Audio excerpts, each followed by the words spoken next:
E62 എന്ന് പറഞ്ഞിട്ടുള്ള vacuum ക്ലീനറാണിത്. ഇത് നമുക്ക് ഡ്രൈ ആൻഡ് വെറ്റ് മോഡിൽ ഉപയോഗിക്കാനായിട്ട് സാധിക്കും. ഇത് ഈ വാക്വം ക്ലീനറിൻ്റെ സക്ഷൻ ഹോസ് ആണ്. ഇത് സക്ഷൻ ട്യൂബ്സ്. ഇത് ഈ ട്യൂബ് കണക്ട് ചെയ്യുന്നതിനുള്ള കണക്ടർ. ഇത് ഫ്ലോർ ടൂളാണ്. ഇത് ഓൾ പർപ്പസ് ടൂള്. ഇത് വളരെ നാരോ ആയിട്ടുള്ള ഇടങ്ങളിൽ നിന്ന് ഡസ്റ്റ് വലിച്ചെടുക്കുന്നതിനുള്ള ടൂളാണിത്. ഇത് ഇതിൻ്റെ ഡസ്റ്റ് ക്യാരി ബാഗ്. ഇത് ഇതിൻ്റെ വയർ ഹാങ് ചെയ്യുന്നതിനുള്ള ഹോൾഡറാണിത്. വാക്വം ക്ലീനറിൻ്റെ രണ്ട് സൈഡിലുള്ള ലോക്കുകൾ വിടിയിച്ചതിന് ശേഷമാണ് നമ്മളിത് ഓപ്പൺ ചെയ്യുന്നത്. ഈ ഡസ്റ്റ് ക്യാരി ബാഗ് കണക്ട് ചെയ്ത് കൊടുക്കേണ്ടത്. വലിയ വേസ്റ്റ് പാർട്ടിക്കിൾസ് എല്ലാം ഈ ബാഗിലാണ് കളക്ട് ചെയ്യുന്നത്.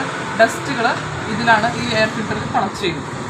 തെറ്റായിട്ടുള്ള സ്ഥലങ്ങൾ ക്ലീൻ ചെയ്യുന്ന സമയത്ത് നമ്മൾ ഈ ഡസ്റ്റ് ക്യാരി ബാഗും എയർ ഫിൽറ്ററും റിമൂവ് ചെയ്ത് വെക്കേണ്ടതാണ്. ചെളിയും വെള്ളമെല്ലാം ഈ ബക്കറ്റിലാണ് നമ്മൾ സ്റ്റോർ ചെയ്ത് വെക്കുക. ഫിൽറ്റർ റിമൂവ് ചെയ്ത് കഴിഞ്ഞാൽ ഈ വാക്വം ക്ലീനറിൻ്റെ ഈ പാർട്ട് ഇങ്ങനെയായിരിക്കും. ഇങ്ങനെയാണ് ക്ലീൻ ചെയ്യുന്നതെന്ന് കാണിച്ചു തരാം. പവർ സ്വിച്ച് ഓൺ ആക്കുക. അതിനുശേഷം നമ്മൾ ഈ ഹോസിൻ്റെ ഭാഗം ടൈറ്റിൽ അടച്ച് പിടിക്കുക. ഈ സ്വിച്ച് 2-3 തവണ പ്രസ് ചെയ്ത് കൊടുക്കുക.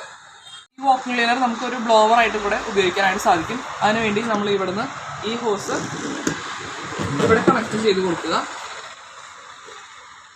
ഇങ്ങനെ കണക്ട് ചെയ്ത് ഉപയോഗിച്ചാൽ നമുക്കിത് ഒരു ബ്ലോവറായിട്ട് ഉപയോഗിക്കാൻ സാധിക്കും. പവർഫുള്ളായിട്ടുള്ള ഒരു വാക്വം ക്ലീനർ ആയതുകൊണ്ട് തന്നെ ഇത് വീടുകളിലും അതുപോലെ തന്നെ ഇൻഡസ്ട്രിയൽ പർപ്പസിനും ഫലപ്രദമായി ഉപയോഗിക്കാൻ സാധിക്കും.